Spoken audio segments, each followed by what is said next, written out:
Tonight, a guilty plea in a murder last year on the Okanese First Nation. The University of Regina terminates its lease agreements with the Students' Union. And a one-of-a-kind toy store in small-town Saskatchewan. Live from our studios in Regina, this is CTV News. Good evening. Some closure today for a family from the Okanese First Nation. The man accused of killing their daughter last year chooses to plead guilty. Jacob Carr has the details. James Stonechild pled guilty to the murder of Amanda Keewatin on Friday morning at Court of King's Bench. The incident occurred at Stonechild and Keewatin's residence on the Okanese First Nation. According to the statement of facts, File Hills police were called out to the residence by Stonechild, who said Keewatin was badly hurt.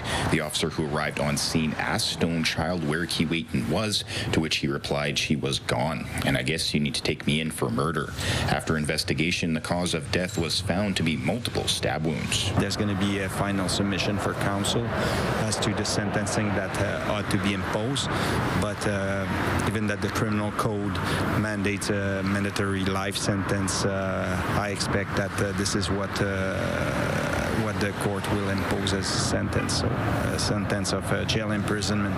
The friends and family of Keewatin were present for the court proceedings, and they will now have to wait until September for Stonechild's sentence to be passed down. With Stonechild's guilty plea, the court decided to adjourn his sentencing until the morning of September 10th, where friends and family of Keewatin will read victim impact statements before Judge Kathy Dawson hands down Stonechild's sentence. Jacob Carr, CTV News, Regina. The Sask NDP has accused the Premier of selling out Saskatchewan steel. Ontario claims it has signed a memorandum of understanding with Saskatchewan and Alberta that future oil pipelines be built with Ontario steel. But as Wayne Manteca tells us, that's not what the agreement actually says. Ontario's claim that it will supply the steel for future oil pipelines in Canada has caught Saskatchewan by surprise. If Doug Ford pulled a fast one, then Scott Moe needs to demand a correction and apology from Doug Ford today. The controversy stems from a memorandum of understanding signed in July by the premiers of Ontario, Saskatchewan, and Alberta. In a news release, Ontario said today's MOU calls for the new pipelines to be built using Ontario steel, along a route that will connect Western Canadian oil and gas to new and existing refineries in southern Ontario, as well as a new deep-sea port in James Bay. Regina steelmakers are concerned. I don't believe any facility in Ontario has the capacity to make any when it comes to large diameter, we used to be the #1 producer of large diameter pipe in North America. What the Memorandum of Understanding actually said is that it will encourage use of Canadian steel produced by the 3 provinces that signed the agreement. At the signing ceremony, Ontario Premier Doug Ford also referenced use of Saskatchewan steel for future pipelines. All of it will be built using great Ontario-made and Saskatchewan-made steel, creating jobs, attracting investment, and unlocking the full potential of our economy. The Memorandum of Understanding between the 3 provinces is not legally binding. Currently, there is no proposal to build a pipeline to the east. Any future sourcing of steel would likely be subject to a competitive bidding process. Wayne Manteca, CTV News, Regina. Regina police continued to investigate after an 11-year-old girl was injured in a shooting. It happened the early morning of August the 11th, just after 2 a.m. Police say multiple gunshots were fired from outside the home on a 1000 block of Edgar Street.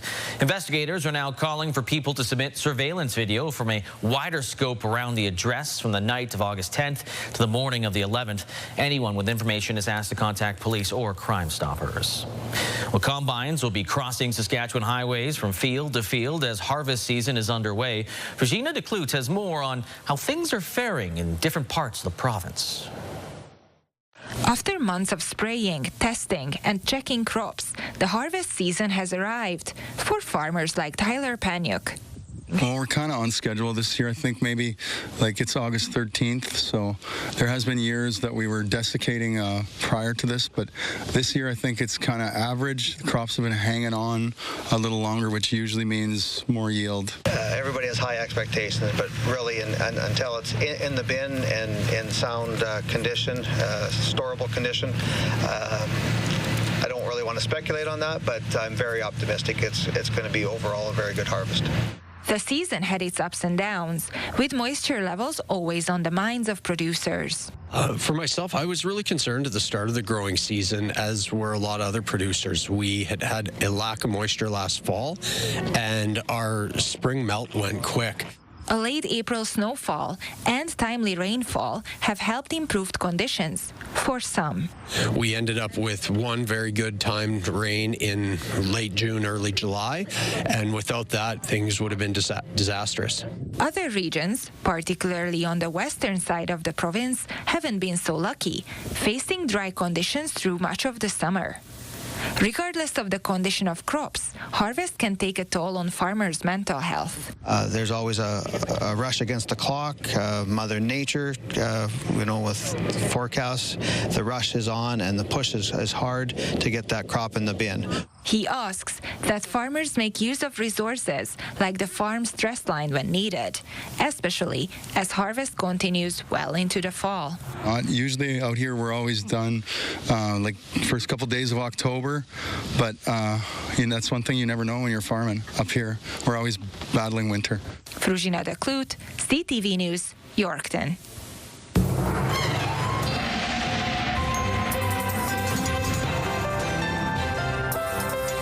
And Sabine joins us for our first look at weather tonight as we head into the weekend where we see some warm temperatures, but also a little bit of rain later on. Yeah, a little warmer than what today was, that's for sure. We saw temperatures really not getting into even the 20s for parts of southern Saskatchewan, actually many parts of Saskatchewan. There is a little bit of rain in central Saskatchewan as well as we take a look at the radar satellite, and stayed mostly cloudy for many parts of the province as well, especially again in southern Saskatchewan. Taking a look at temperatures, the southwest is still staying close to what the average is as we take a look at current temperatures, but most of the temperatures are still sitting in the mid to high teens right now. The average is still 26 degrees, and we got up to about 19 late this afternoon. And first thing this morning, it was feeling like 3 degrees. So very cool day today, but that will change as we head into the weekend. But like I said, there is rain on the way and some strong winds. But I'll have those details and more coming up in your full forecast. Lee? Thank you, Sabine. 6 years ago, an art mural was spray painted at the Ukrainian co-op here in Regina. Now the artist is back looking to add to his creation. Damien Smith has more. It's round 2 for Jez Brenwold at Regina's Ukrainian co-op. After spray painting a mural 6 years ago, Brenwold looked to refurbish all sides of the historic building. The artist looks to use this wall to incorporate European and Saskatchewan history. I'm also trying to add in a mix of First Nations and Métis within that design. I've found a lot of the Ukrainian ribbons do actually remind me of like Sundance dresses and powwow dresses and stuff, that the same patterns that they use. What is typically a hot spot for local meat purchases, workers at the co-op hope this mural can continue to make their shops stand out in the downtown area. And I see this picture and I think it's awesome. All buildings like same, these buildings look very different, and when you see pictures, exactly people know it's Ukrainian designer. 6 years ago, the wall already had unauthorized graffiti markings on the wall, and the co-op decided that a mural could cover up the graffiti. For Brenwold, he looks to continue his art in the community, but believes that the art form can grow in the Regina area. The general public, a lot of older people still don't like graffiti. They associate this with graffiti. It's all a matter of time. Everybody loves art. Everybody loves seeing stuff on their walls, and it's only going to be a matter of time before things blow up, I think. Some notable flowers held on the mural include poppies, lilacs, Venus slippers, or anything you could see in a garden or on a hike in Saskatchewan. This mural is expected to be fully complete in a few weeks' time. Damien Smith, CTV News, Regina. A tragic helicopter crash in Ghana has devastated people around the world, and today gathering in Regina to remember the victims. A crowd of people gathered in front of the legislative building to remember the lives of 8 military personnel and government officials who were killed in a helicopter crash on August the 6th. Among those in the helicopter crash was Ghana Defense Minister and Minister of Environment, who was the event organizer, said she knew personally. These persons left their houses in the morning, just like how we all get up and go to work. And I know that death is something that comes to everybody. But sometimes in situations like this, it is just very tough to take. As of right now, the cause of the crash is unknown. An investigation is underway. Well, you're never too old for toys, at least not in Maple Creek. That's where you'll find Saskatchewan's largest independent toy store. Its shelves are packed with wonder, imagination, and a whole lot of nostalgia. Angela Stewart takes us inside the store that's been bringing joy to toy lovers for years.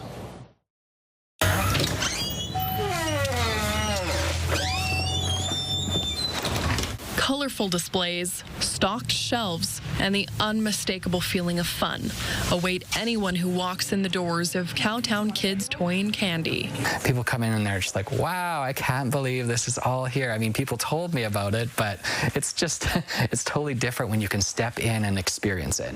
For the last 10 years, Cowtown Kids has called Main Street in Maple Creek home, delighting locals and out-of-town visitors alike with its charm. Seeing the idea of the history and using wooden crates to display product, that really kind of spurred us on. And so we just started with a very small offering on the main floor and then to what it's grown into today. It all began in 2015 and has quickly expanded into multiple areas throughout the building, filled with toys, collectibles, and even 12,000 puzzles displayed upstairs. We also built on the back of our main building to add more space for our games room and our farm room upstairs. The growth doesn't stop there. The family operates their business out of 4 buildings, each of them with their own stories. The building next door to the toy store is the candy and ice cream shop. 3 buildings down from the toy store is the bookstore, and then across the street and down is Old Town Plush. So I'm standing in the old jail cell. These are the part of the brick wall here, and the bars are up top. Like any building that's been standing for more than a century, it's had its share of uses over the years. The one part that we're standing in right now was built in 1910. It was Gillett's Saddlery and Harness Shop. And then in 1912, the second part of the building was built, and it was Birch's Hardware. In 1923, they turned it into the provincial building, and they added a jail cell. Despite its age, much of the existing building remains, including the original brick and the tin ceiling.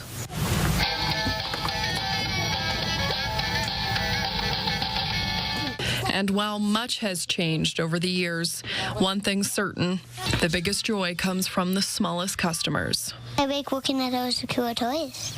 We don't go to the city hardly for anything when it comes to any toy or any need we need for the kids in that way for entertainment. It's always fun to watch them find new things in here, and we find something new every time we come. It's not just the little ones that find joy in the store. Some of the older visitors also come across toys that make them feel like a kid. But you'd like that. I don't know. The police car to build it. Mechano. That's kind of neat. As much as I love working and running in my stores, there's always that part of me that's like, okay, what's next? Siemens and his staff are working on a smaller scale expansion for the store, but remain focused on what matters most. Keeping the fun alive for everyone who walks through the door. Angela Stewart, CTV News, Maple Creek. Still ahead, a work stoppage looks evident as negotiations between Air Canada and flight attendants are at a standstill. And U.S. President Donald Trump hints at another Canadian tariff.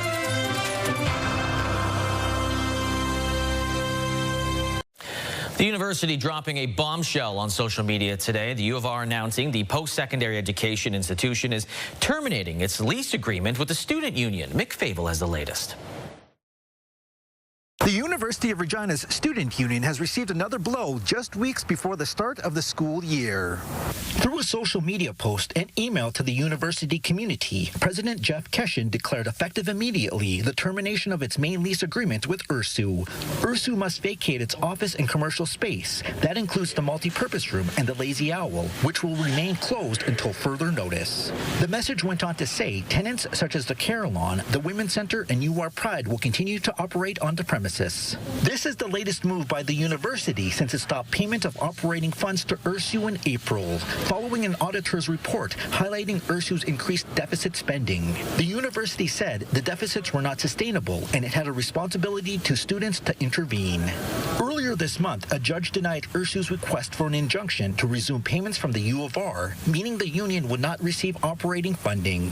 The university says it has plans in place to ensure core services such as student health and dental benefits continue without disruption. It will ensure the flow of funds for groups and associations will continue as normal. Mick Favel, CTV News, Regina. Air Canada is winding down its operations as 10,000 flight attendants gear up to go on strike or be locked out at 1 a.m. Eastern if a deal isn't reached. Today, nearly 300 flights were canceled, impacting more than 55,000 people. CTV's Camille Kamali has the latest. Behind these doors, the war room for flight attendants who say they're waiting for Air Canada to meet them at the table. Any progress in talks? None at all. It's been crickets. Almost no progress made throughout the day today on a new agreement between the airline and the union representing more than 10,000 flight attendants. With little runway remaining before workers walk off the job, Air Canada told the federal government that it wants to go through binding arbitration that would bring in a neutral third party into the negotiations. The union responded today saying Air Canada's request for ministerial intervention under Section 107 should be firmly rejected. We don't think that a third party should be coming in to save the day once again for Air Canada to swoop in and not let them negotiate. Both sides are battling it out over wages. Air Canada has said it's offering a 38% increase in total compensation that includes wages, benefits, and pension over 4 years. But the union says when you look at just the wages, that amounts to just over 17% over 4 years. The airline says that's a fair amount. This will make them the best paid in Canada. And that's important because they are the best flight attendants in Canada. Flight attendants also fighting to get compensated for unpaid work that happens before takeoff and after landing. Air Canada has offered to pay 50% for that work while planes are on the ground. The union wants 100%. What we're offering with regards to ground pay will be the best in Canada. So, we're working to, recognize the contributions of the flight attendants. Jobs Minister Patty Haidu's office now urging both sides to work with federal mediators to get a deal done, something that seems far from happening at this time. Kamal Karamali, CTV News, Toronto. New Brunswick Natural Resource Minister John Herron says 23 wildfires are burning in that province, with 3 of them of note. Crews are celebrating that the Irishtown fire near Moncton has been contained, but it's still not under control. Herron says crews need rain. The upcoming forecast is generally sunny with some rain projected, but much like the rain that we got the last few days, it's probably not going to be enough to make a long-term difference. Here in Saskatchewan, there are 79 wildfires, 11 out of control, but wet weather this weekend could help put a dent in those numbers. A BC First Nation says dozens of unmarked graves have been found on the site of a former residential school after searching with ground-penetrating radar. Today we announce an additional 41 unmarked graves found, bringing our total to 81. The Shishaliff First Nation says a team has been scanning the area around St. Augustine's residential school site for the last 18 months, and it's consulting with its elders, community members, and the 53 First Nations impacted about what to do next. On his way to Alaska, U.S. President Donald Trump dropped another trade threat, this time on the semiconductor sector, which supports more than 120,000 jobs in Canada. CTV's Rachel Aiello on what this could mean for this country at a time when anxiety over the cross-border relationship is skyrocketing. Donald Trump says he's about to send tariffs on semiconductors climbing. Aboard Air Force One, the U.S. president said that either next week or the week after, he'll be taking new trade action against the microchips that help power virtually all electronic devices. We're going to have a rate that is going to be lower at the beginning. Then that gives them a chance to come in and build, and very high after a certain period of time. And if they don't build here, they have to pay a very high tariff, which doesn't work, so they'll come and build. Today, the Canadian sector, which does big business south of the border, said Trump's threat could have big implications, not only for consumers, but the country as a whole. Semiconductors underpin the entire innovation economy. And if you're not able to access semiconductors, you're not actually able to be sovereign in the ways that we mean it in the 21st century. With another sector now bracing for Trump's impact, new polling indicates anxiety over the state of Canada-U.S. relations is skyrocketing.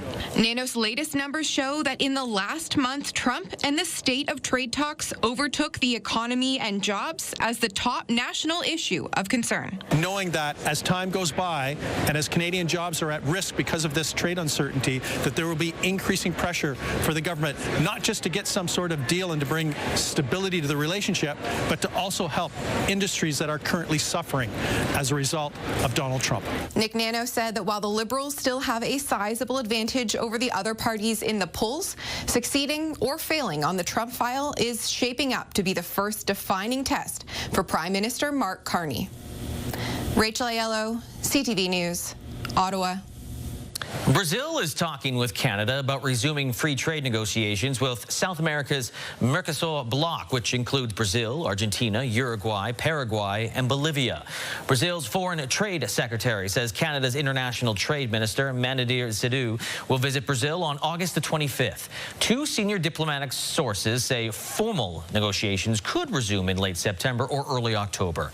It could take about a year to finalize a deal. Canada's trade with Brazil alone reached $9.1 billion last year, with Brazil posting a $3.5 billion surplus. Veterans Affairs Canada hosted a ceremony at the National War Memorial today to commemorate the 80th anniversary of the official end of the Second World War and victory in Asia and the Pacific.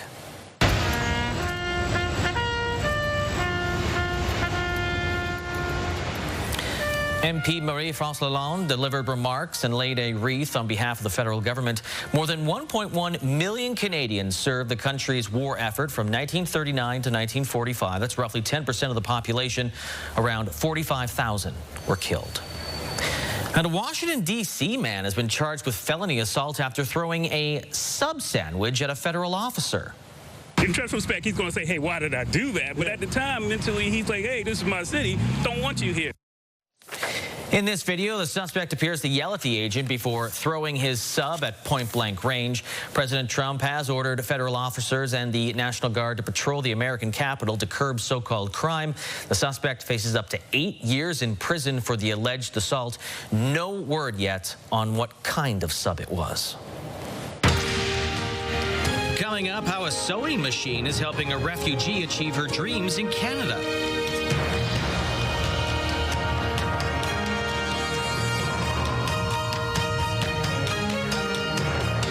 National report says home prices are up 6.6% year over year. On Monday, we've got local realtors lined up to tell us exactly what that means for the market here. News, weather, and traffic. It's everything you need. CTV Morning Live, weekdays 6 to 9.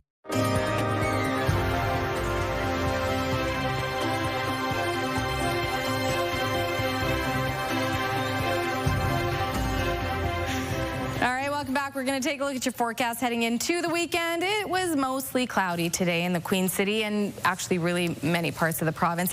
We did warm up to about 18, 19 degrees late this afternoon, currently sitting at 18. The wind's still not too bad, just under 10 kilometers an hour. That's going to change as we head into tomorrow because we are expecting to have those winds gusting up to about 50, 55 kilometers an hour by tomorrow afternoon. I'll talk a little bit more about that coming up in the tracker. But this is what we have been seeing over the last few hours on the radar satellite. So we do have that precipitation coming in through central Saskatchewan. Saskatoon just maybe about an hour ago did start seeing some of the light showers, but did also have mostly cloudy conditions for much of the day.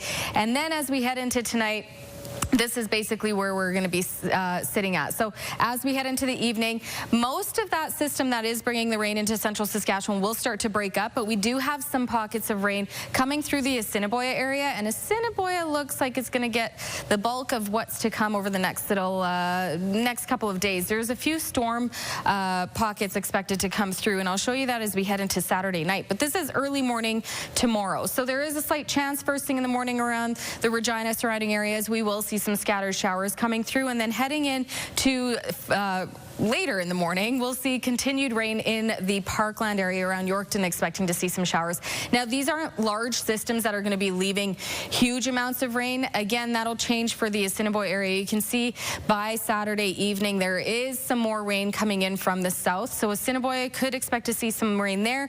Also possibly into the Regina area, but it's not until late Saturday night that we'll see more of that rain and possibly storm activity right into and around the Assiniboia area, and even into possibly the Weyburn and into the Parkland area. So rain definitely expected, heavy rain possibly for those areas, but they are quick moving systems. So by Sunday, we're left with cloudier conditions, more clear conditions in the southwest, and then by Sunday evening, clear conditions right across the board with a little chance of some scattered precipitation in Yorkton. When we head into Monday, we'll see the clouds return and some scattered precipitation as well. But this is an updated look of what we can expect for rainfall totals between now into Monday around noon. So again, Assiniboia, just mirroring what that tracker was showing us, could see close to 15 millimeters of rain, up to about 8 to 10 millimeters for Weyburn, and then trace amounts for really the rest of southern Saskatchewan. And the highest amount looking further up north around Larange could see close to 30 millimeters of rain. Temperatures cool today, but tomorrow we'll slowly start to see them warm up. But as we are expecting to see those systems going through the north, cooler, we'll see those temperatures in the mid to high teens tomorrow. 23 and cloudy for Lloydminster. Saskatoon slowly getting up to the average temperatures, but we're going to start to see more precipitation in the Saskatoon area. Southwest, though, getting into the 30s. 31 for Maple Creek and Swift Current, 28 for Moose Jaw, 29 for Assiniboia, and 25 for Weyburn and Estevan. For Regina, tonight 11 degrees is the expected low, warming to 24 degrees tomorrow with the winds gusting up to 50 kilometers an hour. Yes, it is game day tomorrow. Kickoff is at 1. Should get to about 23 degrees around kickoff. Will feel like 26 degrees. Precipitation expected to stay in the morning. So we will have mostly a mix of sun and cloud for the duration of the game, and even into the end of the game. If there is a slight chance of rain, won't be until later that night around 9-10 o'clock. So a great day for a sold-out football game at Mosaic Stadium. 26 on Sunday, and then we start the work week with some very warm temperatures, a mix of sun and cloud, very calm winds on Monday. 29 degrees, 32 expected on Tuesday, 30 on Wednesday, Thursday mainly sunny, 25, and 23 degrees and mainly sunny on Friday. So yes, it was a cooler day today and even yesterday, some cooler temperatures, but there are some very warm temperatures expected to start your work week next week. Yeah, it's going to be a warm week if you're outside next week, so. That's right. Get that sunscreen out. Enjoy it now. Yeah, because the falls are coming. Thank you. Well, a young refugee is using a sewing machine to realize a dream in Victoria. CTV's Adam Sawatsky explains.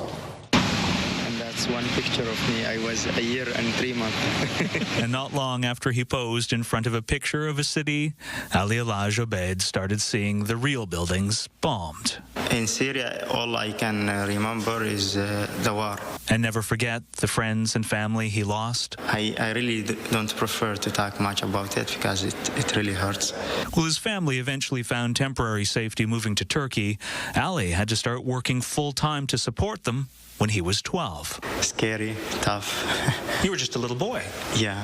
Working 12-hour shifts, almost 6 days a week at a clothing manufacturer. And in break times, I started sitting at the machines and discovering how to use those machines.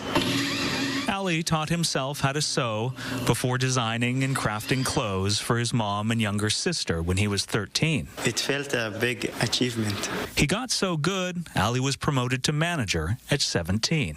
There is no way to love it. When you work there, you are just like a machine. Ali would find solace spending time with his family and watching YouTube videos about Canada. It was my dream to come and be here one day. So you can imagine how Ali felt when, after applying to multiple countries, his family was accepted to immigrate here. I can't really explain it in words. When they arrived, Ali earned a job sewing, was accepted to college, and fell in love. That's my wedding suit. Ali made it from scratch while also tailoring this wedding dress for his wife. Tailoring to me is not just sewing. It's an art. It's now Ali's passion, which he couldn't be more grateful to share after realizing his dream of opening his own tailoring business. My hope is pay back to Canada. And after his life was torn apart by war, Ali's committed to stitch it back together by using his skills to be of service. Kindness is the main thing in life, being kind to others. Adam Sawatsky, CTV News, Victoria. Still ahead, a pair of CFL veterans are armed and ready for Saturday's showdown at Mosaic Stadium.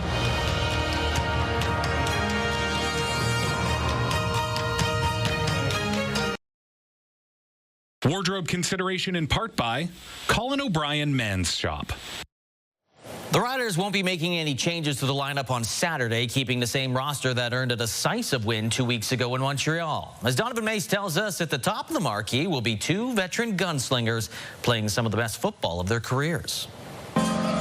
Their ages combined is over 70, but age is just a number. It's a good storyline, especially, the two grandpas out there, playing ball. Trevor Harris and Bo Levi Mitchell have already distinguished themselves as all-time great CFL quarterbacks, but even well into their 30s, both pivots are putting up some of the best numbers of their careers. Big shot from Harris. Harris and Mitchell each are on pace to set career highs in passing yards this season. These guys have been able to perform at a high level for a long time, and certainly the teams obviously they play for, we feel the same way. Both Trevor and Bo are playing the best football that they've played, and it's a credit to them. It's a credit to their off-season work, the way they've adapted. Throwing again.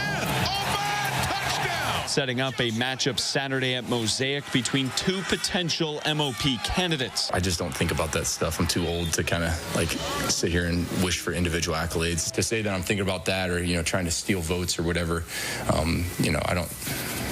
think it's more or less just, us just trying to win a game tomorrow. Harris gets it away. End zone shot. Hauled in. Plenty has changed since these two teams played Week 2 in Hamilton when the Ticats were 0-2 and the Riders 2-0. Now both teams are leading their respective divisions. We stress that everybody's a threat, period, us included. So regardless of how a team's walking into a game, it's the utmost respect for our opponent, and we know we have to be on it if we want to give ourselves a chance to win a game. Kickoff Saturday at Mosaic Stadium is at 1 p.m. Donovan Mace, CTV News, Regina. Well, for the past 12 years, except for the COVID-canceled season and the shortened season after that, the Riders have held training camp up in Saskatoon, along with a green and white inter-squad game. But next year, Saskatoon fans will get a chance to see a competitive game at Griffith Stadium. Stacey Hine has more. The Rough Riders are returning to Griffith Stadium, and this time it's not just for training camp. The green and white will take to the field for a preseason game in May 2026. We know Saskatoon is going to show up with massive energy like they always do, and we can't wait until May of 2026. It's been 35 years since the Riders last played a home game outside of Regina. In 1988, the Rough Riders took on the Winnipeg Blue Bombers at the Gordie Howe Bowl, winning 41-6.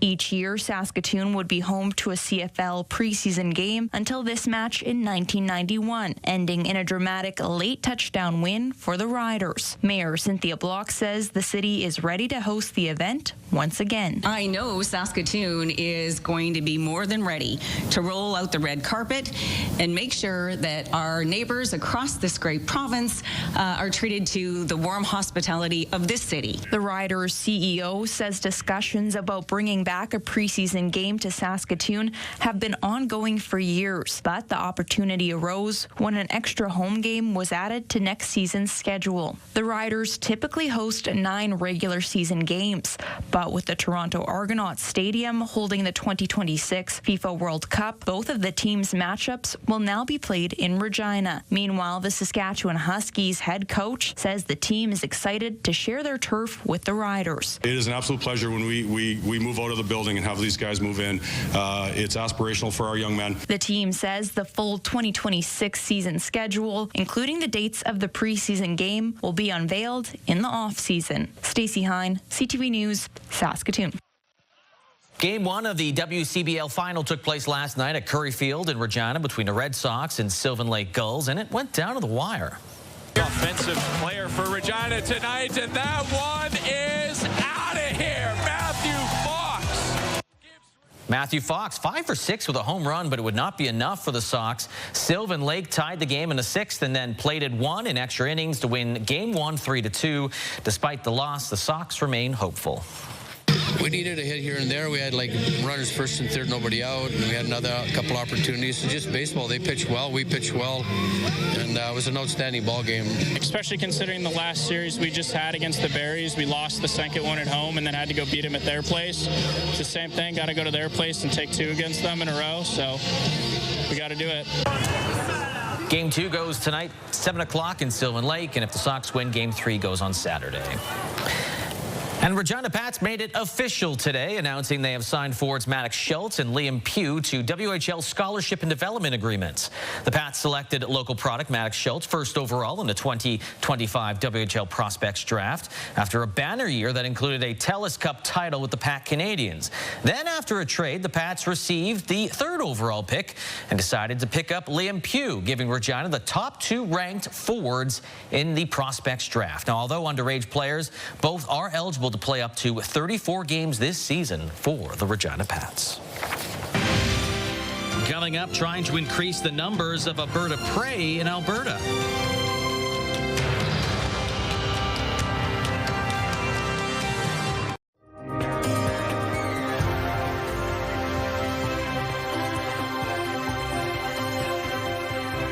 Welcome back. We're going to take a look at your rural forecast heading into the weekend, and some areas could expect to see a rainy Saturday ahead. Some areas a little cooler than the seasonal temperatures that we see this time of year, and cloudy to boot. So Melfort, Hudson Bay, cloudy and 17 tomorrow is the expected daytime high. Rain and 18 for Meadow Lake and Spiritwood.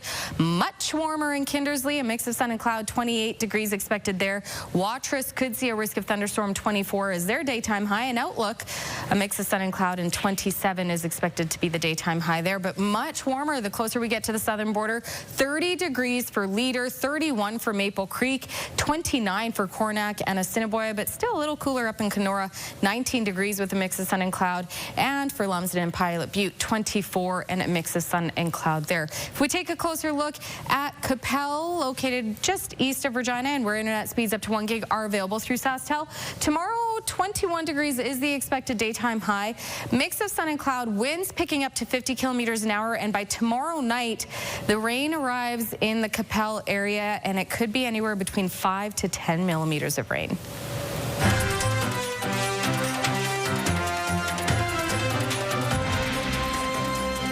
Once nearly extinct in Alberta, the peregrine falcon population is making a comeback. A team is helping young falcons born on Edmonton rooftops have a better chance of surviving. CTV's Amanda Anderson tells us how. For decades, this was a rare sight on the Pembina River or anywhere in Alberta. The last pairs of peregrines in central Alberta was found here in 1964 by a professor from Colorado College. Through breeding and recovery programs, the peregrine falcon was brought back from the brink of extinction. And it is now considered not at risk nationally. It's still on the books as a threatened species in Alberta.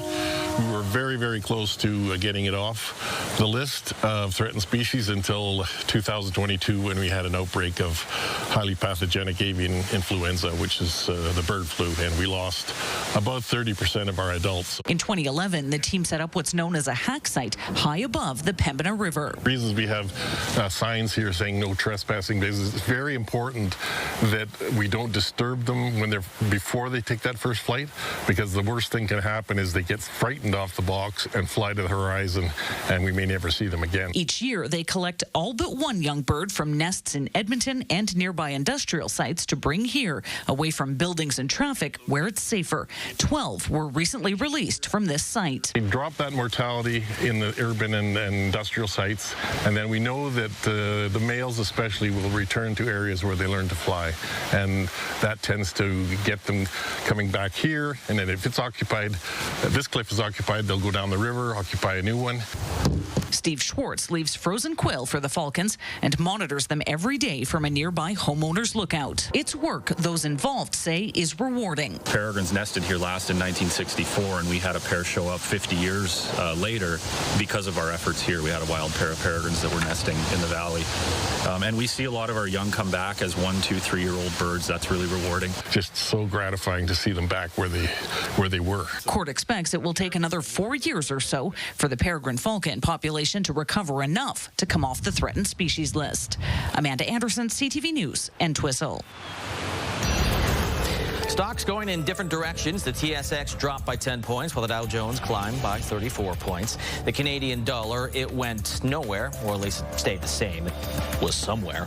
It is at 72.36 cents U.S. Commodity front, gold up 80 cents. Western Texas Intermediate crude down $1.16. Western Canadian Select crude was down 78 cents. And gas in Regina, at most places, if not all, can be found for $1.37.9 cents per liter.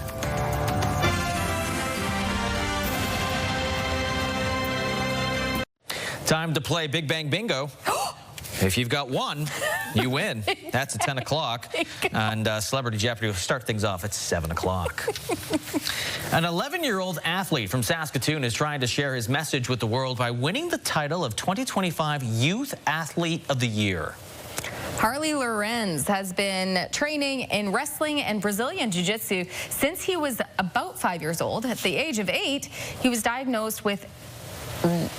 Can you help me with that? X-linked retinoschisis. Thank you. Which causes migraines, bursts of flashing dots, and eventual vision loss. But he's been competing and winning despite his condition, often with his eyes closed. Like Karate Kid. Remember the movie? Oh, yeah. His goal is to win at nationals in a few years and to earn a spot to train in Japan. He's a finalist in the Sports Illustrated Youth Athlete of the Year contest, which comes with a $25,000 prize and being featured in the Sports Illustrated magazine. But more than the recognition, he wants his message to get out to the sporting world. I would like to prove by doing this that even if you have a disability, you can still do really good things and you should not give up or make excuses kind of time. He wants to spread it, let everybody know that no matter what your condition may be, you can do great things. That's how he puts it. So he never just says about this condition, he says no matter what condition. And I was like, man, that's profound, good for you. So, all right, we'll help him spread the word. Okay, well, that is super inspiring. The current round of voting ends Thursday night. Must just be able to feel where you are, right? And able to attack you that way. That's awesome. This canine has a comedic way of eating a carrot. A carrot? Take.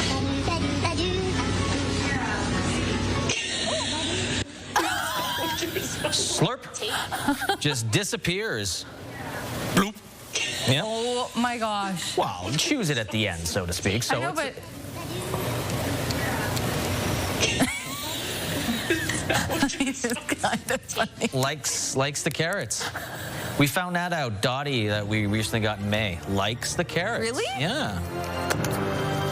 Interesting. Yeah. Carrots.